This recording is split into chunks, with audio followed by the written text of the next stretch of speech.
from residents that supported the bandbox change. We also sent letters to Commissioner Yancey, and we also just followed up by providing her with information just to demonstrate that this type of policy change had broad support across the city of Atlanta. In 2013, Commissioner Yancey worked with Mayor Christine Reed and actually made history in the city of Atlanta by banning the box. Atlanta became the first city in the state following up with the city, and we want to move forward with a proposal to build on that ban the box change. So I believe we're going to come up.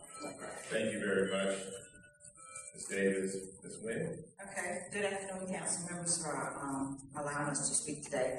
And I want to add on to that, and since the box has been banned in the city of Atlanta, from March to December of 2013, there have been 12% formerly incarcerated individuals hired with the city of Atlanta successfully. And also, along with 95 able and women on the rise, we've been working closely with Governor Deal Support Transition and Reentry Council to provide them with language and information from other states that have successfully banned the box. And Governor Deal has also promised to ban the box on all state employment applications except for high-level security jobs. And so, in January, we met with Officer Brooks, and he liked the idea of banning the box. He asked for certain information and statistics from other cities that has passed this type of ordinance. I followed up and I complied with that request. As of today, we haven't heard anything else after we sent out emails to Mr. Brooks. That's why we're here today. And we believe it's only fair for people with backgrounds to be able to get jobs and for contractors to follow the model of the city of Atlanta. Individuals to get through, to get a fair chance at an interview or a job. We have people in the city that have not been arrested in 5, 10, 15 years, but when they check this box, they're out. I am a formerly incarcerated individual. I know it from first-hand experience, what it means not to be able to get a job, and if you haven't been arrested 5, 10, 15 years, it's not likely that you're going to commit another crime. And we believe that the city of Atlanta should follow up and pass this ordinance so people that have backgrounds will be able to get a job. And we feel that makes a lot of sense in both the two. Thank you very much, Ms. Rivera. Hi, good afternoon. My name is Xochitl Rivera. It was very well said. And I'm with the Racial Justice Action Center. We have a number of projects, but I'm here today on behalf of the project of Women on the Rise, which is an organization of women and men who love us, who are directly impacted by the criminal justice system.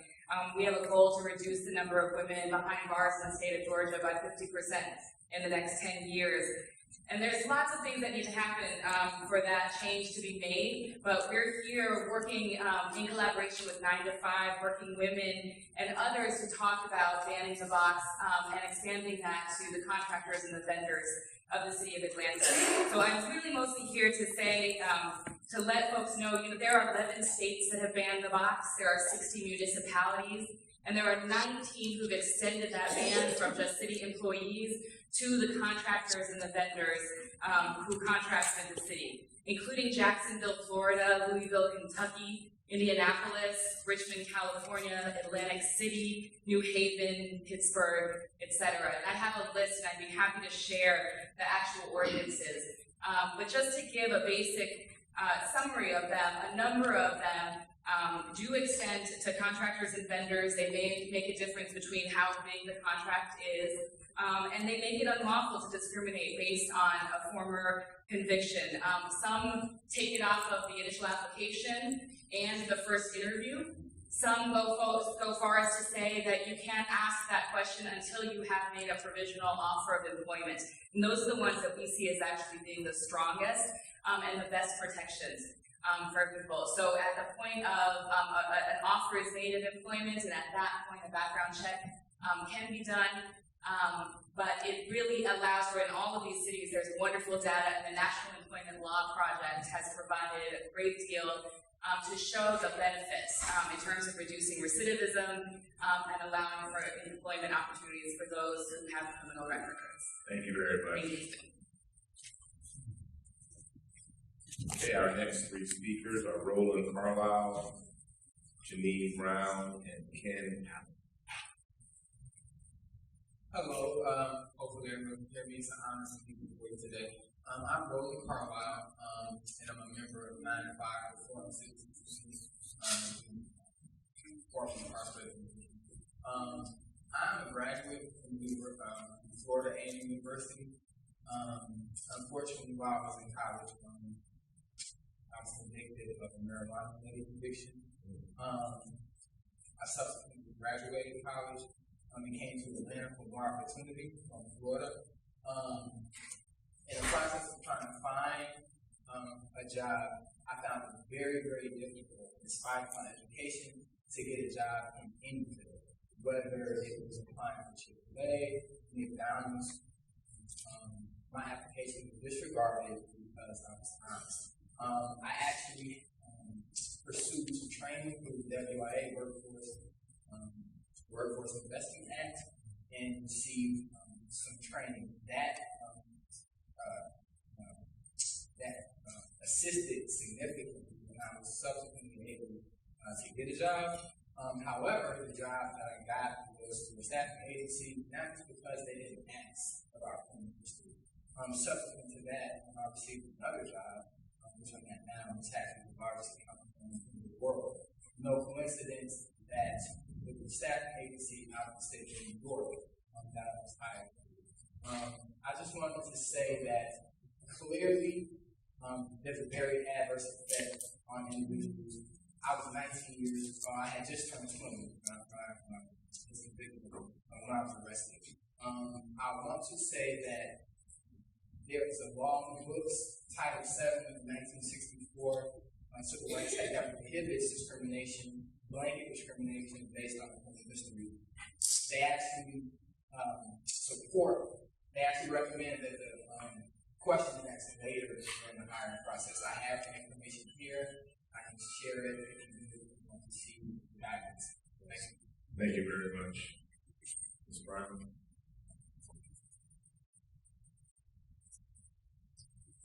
Good afternoon, President, Mr. Mitchell, and fellow council members.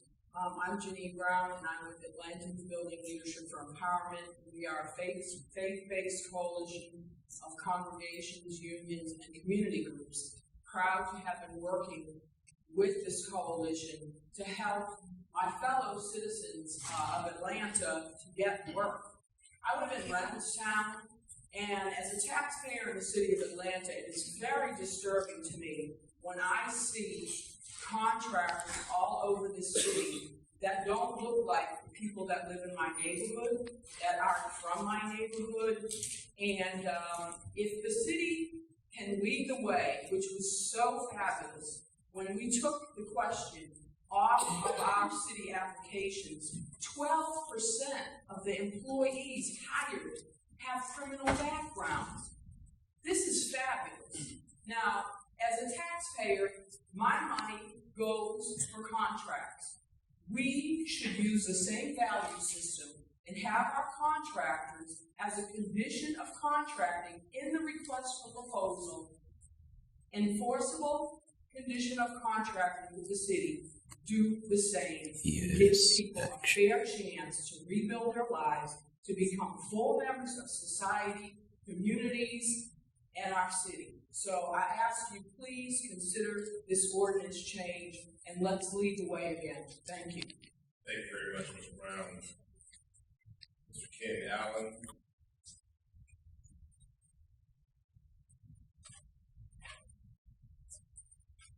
Thank you, President Mitchell, council members. Ken Allen, President, International Brotherhood of Police Officers, Local 623. What I want to do quickly, based on the time restraints and also the fact that I don't want to get too drawn down on what we were talking about. June 11th, 2012, the International Brotherhood of Police Officers and PACE called together a meeting of the Pension Reform Committee and presented this document in which we first challenged the legality of the pension reform in question and asked for further review. We met again and were told it would take a judge to tell us from the law department that we were wrong in that pension reform. We continue to do the research based on employees, not just with the police department, not just with fire, but general as well. As you know, I'm a member of the National Executive Board for NAGE.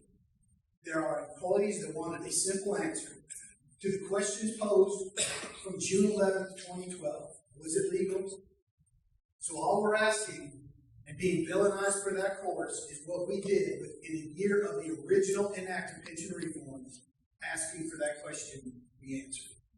I want to share this document with the council members that were not here at the time, make sure that this can get copied for the rest of the council that might not have retained it, and understand this was called into question then. It was served November last year, and we are still working forward on what we were looking at in compression and the rest of it, two separate issues. Thank you, Council.